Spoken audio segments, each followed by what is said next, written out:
And I can't believe the Democrats don't stand up. So tonight I'm inviting every legislator to join with my administration in reaffirming a fundamental principle. If you agree with this statement, then stand up and show your support. The first duty of the American government is to protect American citizens, not illegal aliens. Okay, so right here, everyone's standing up in the gallery except for the Democrats. The people in the balconies, for the most part, they're all happy about that. Now, the applause is going to continue for a couple minutes, but he does something smart here. He lets it go. You can't really talk over that. You don't want to talk over that. You don't want to stop this momentum. It looks good for you. But now he starts gesturing to the Democrats, starts gesturing to the people who are still seated. And it looks almost fun, eventful. Like it's one of the ladies in The Price is Right who's showing you the new Mazda that you can win if you get Plinko correct. Right? You're in the Showcase Showdown. It's the new car. Kind of just gesturing to him. And then he shames them. And for whoever saw this, it's kind of hard to not blame him. You can't agree with that. American citizens come before foreigners. That's not a controversial statement. It shouldn't be a controversial statement. But the faces he's making, he knows the cameras are on him. He's relishing the moment. And this is going to be used in campaign videos for the rest of the year. Probably in 2 years, too, for when some of these guys, if they still survive this, if they run again. Like it's showing Mark Kelly right now. Mark Kelly, bro, you were an astronaut. Your wife was a congresswoman. Now you're a congressman. You can't. Oh, wait, he's a senator, isn't he? Arizona senator.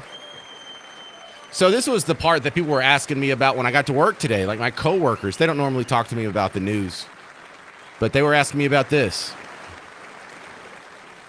I love the shame part too, because that deserved to be said. I know this is off script, but you know what? Shame. Shame. You should be ashamed of yourself not standing up. You should be ashamed of yourself. That is why I'm also asking you to end deadly sanctuary cities that protect the criminals and enact this Ilhan Omar yelling at him right now. Officials who block the removal of criminal aliens, in many cases drug lords, murderers all over our country. They're blocking the removal of these people out of our country, and you should be ashamed of yourself.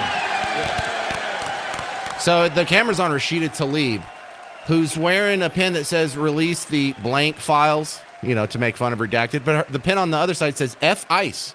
And it's not the letter F, it's the whole word F. And how do you tick off, how do you rebut Ilhan Omar and Rashida Tlaib? You do the USA chant.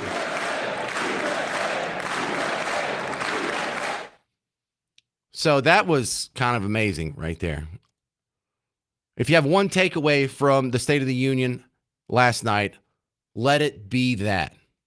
But I want to do something different. You know, I talked about this on the morning show, and I promise you I'm not just going to repeat the content that we did there. But I want to go ahead and pivot and do some audio that I didn't do this morning. And Abigail Spanberger, the new Democrat governor of the state of Virginia, did the Democrat response to the State of the Union. And I don't know if they think this is the slam dunk they are hoping for, but she asked 3 questions of the American people, and I'm not sure she's going to get the answer she wants. And let me ask you, the American people watching at home, 3 questions. Is the president working to make life more affordable for you and your family? Is the president working to keep Americans safe both at home and abroad? Is the president working for you? You want to answer that? 800-288-9227. I'll give you my answer. Is he trying to make things more affordable? Yeah. Is he trying to keep us safe? Yeah. Is he working for you? Yeah, kind of. I mean, not for me specifically, but just generally speaking, the American people. Sure. Now, I can say that about most presidents. They're well-intended. They might be trying to make things more affordable by instituting these social programs, and they may think it actually works. So they're not bad people for their failed policies. But that second question, keeping people safe, that one is a slam dunk for the Republicans, Who gets more credit for keeping you safe? The people who allow open borders or the people who are going through door to door, rounding up all the criminal illegal aliens and sending them back to from whence they came? Is it the party that led to the giant spike in the murder rate when they took over in 2021? Or is it the party that just gave you the lowest murder rate in your entire life? The lowest murder rate nationwide since the 19 teens or something, like 1912? In over 100 years? Which party is keeping you more safe by appeasing Iran and giving them pallets of cash versus bombing them?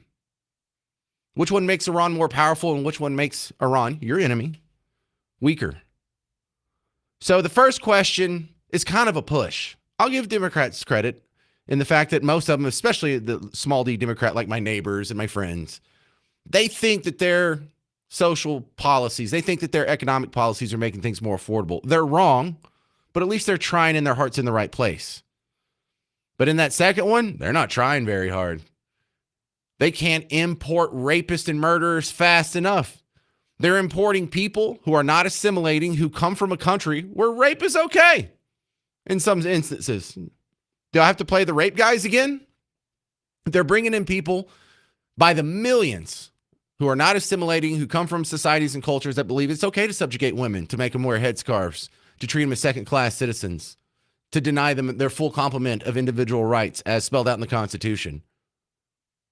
And then that last one, is the president working for you? I mean, that's so vague, it doesn't even count. But that second question, is the president working to make you safe? Oh my God. Yeah, he beats the snot out of Democrats on that one. Is the president working to keep Americans safe both at home and abroad? Yeah. So I'll give you the other clip I wanted you to hear from the Democrat response next. Abigail Spanberger has an accidental truth-telling moment when it comes to taxes.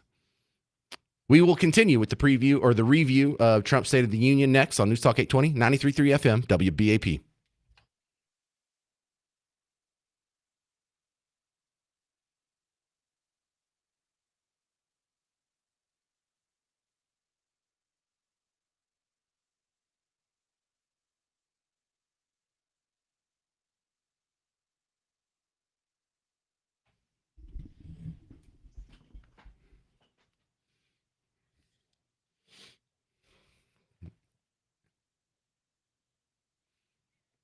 Hey, sports fans, James Parker here for the Prize Picks app. I think we got some new hockey fans that are listening right now after that awesome show at the Olympics. And look, you can take these new heroes of yours and put them on your team. You want Hellebuyck on your team, the goalie? Well, you can get him on Prize Picks. Look, Prize Picks is not the old fuddy-duddy fantasy sports. This is daily fantasy sports, and it's a little bit different. You don't go do a draft and you're stuck with this team for the whole season. You can do a new lineup every day. You make a lineup of 2 to 6 players. You just pick a guy. You look at his statistics. You find one, and you pick more or less on it. So, boom, there's one. That's one square. And so you just need to do that 2 to 6 times. You can win up to 2,000 times your money, 5,000 times during the Super Bowl, but I don't know if they're still doing that. But Tkachuk, Matthew Tkachuk, I'm going to play some audio from him later. He's got to go back. He's a pro hockey player. As soon as he gets back on the squad and doing some regular season games, you can have him on your team on Prize Picks. So download Prize Picks, use promo code WBAP, and you get $50 in lineups with your first $5 lineup. Download Prize Picks, use promo code WBAP, get $50 in lineups with your first $5 lineup. Prize Picks, it's good to be right.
And for all of these reasons, I say tonight, members of Congress, the state of our union is strong.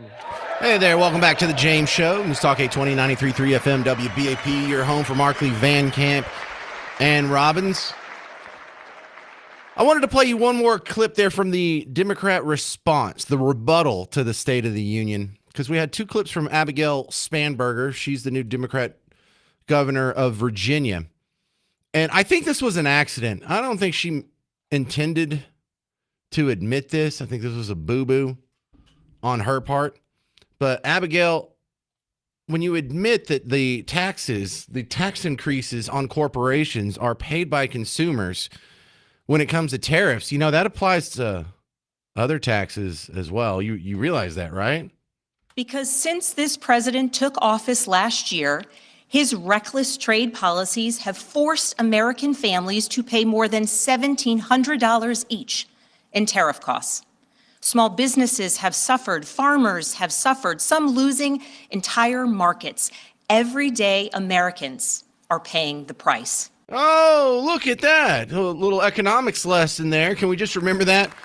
When you say you want to raise taxes on corporations, or I got Mark Ruffalo audio you're going to hear later in the show. We got to raise taxes on billionaires. They're not paying their fair share. Oh, they're not going to pass that along? You're going to raise taxes on corporations and billionaires. They're just going to eat it, and it's not going to have any negative effect on the end consumer. Glad you finally admitted that. All right, now my next guest, James Varney, Real Clear Politics, coming on the James Show. Welcome back, Varnes. So, the State of the Union speech, the thing that, not that the news is talking about, but that people are personally talking about with me, is that one moment that I started the show with, where he threw down the, if you agree with this statement, then please stand up. American citizens come before, foreigners. And half of them didn't stand. I'm not naive here, but I was kind of shocked.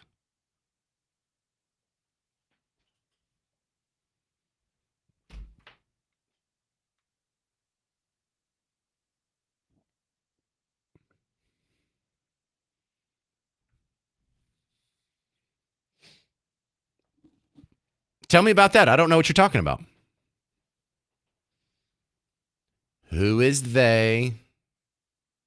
Right.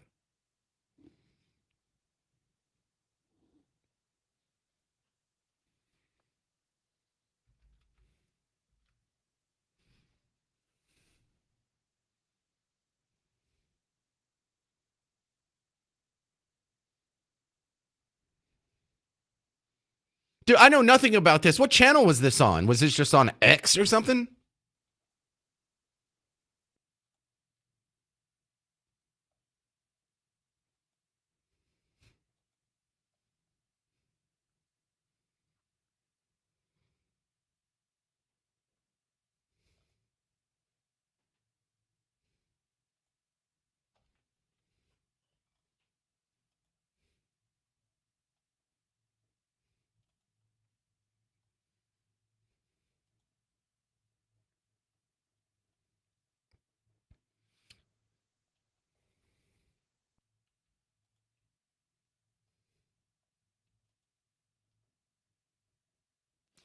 All right, James Varney, the storylines that we're told, this happens every State of the Union. They got to talk a little bit of policy. They got to pat themselves on the back. And then they're going to have what seems to be almost random people in the gallery, and you get to hear their stories. I'm going to play this audio, I think, in the next segment. But I had not heard the story about the pilots, the helicopter pilots on the Venezuela raid that got shot up and still had to keep flying. I thought that was amazing.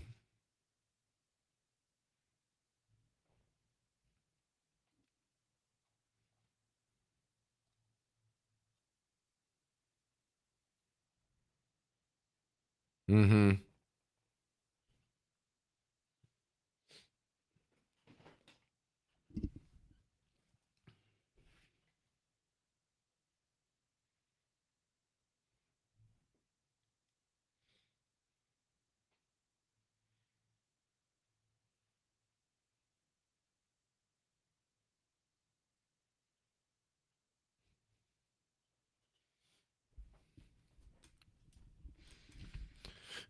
James Varney, can we all agree to stop yelling at the president during the State of the Union, this heckling thing? Like, I don't like it when Ilhan Omar and Rashida Tlaib were doing it. I didn't like it when Marjorie Taylor Greene and Lauren Boebert did it to Biden a few years ago. Can we just stop that and go back to being civil?